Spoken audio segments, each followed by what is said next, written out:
ধীরে ধীরে প্রকাশ পেতে শুরু করেছে নেপালে জেনজি বিক্ষোভের নানান ধরনের ফুটেজ। আন্দোলনের জেরে দেশটির মন্ত্রীদের পালিয়ে যাওয়ার ভিডিও পাওয়া গেছে বেশ কয়েকটি। এর মধ্যে একটি ভিডিওতে দেশটির মন্ত্রী এবং তার পরিবারের সদস্যদের একটি সেনা হেলিকপ্টার থেকে ফেলা দড়ি রেস্কিউ স্লিং আটকে থাকতে দেখা গেছে। নেপালে বিক্ষোভ শুরুর পর থেকেই পুড়িয়ে দেওয়া হয় একাধিক মন্ত্রী ও সরকারি কর্মকর্তার বাড়ি। অনেককে প্রকাশ্যে হেনস্থা ও শারীরিকভাবে লাঞ্ছিতও করা হয়।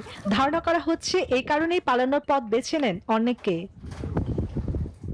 11 সেপ্টেম্বর সামাজিক মাধ্যম জুড়ে ভাইরাল এই ভিডিওটি ছড়িয়ে পড়ে। এতে দেখা যায়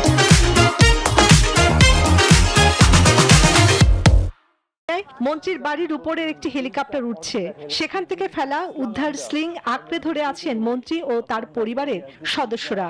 এরপর তাদের নিয়ে নিরাপদ স্থান ত্যাগ করে উড়োজাহাজটি।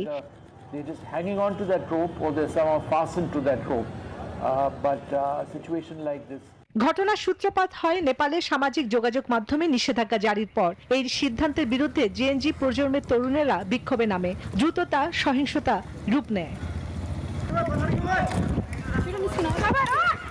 চন্দ্রানী চন্দ্রা, নিউজ 24।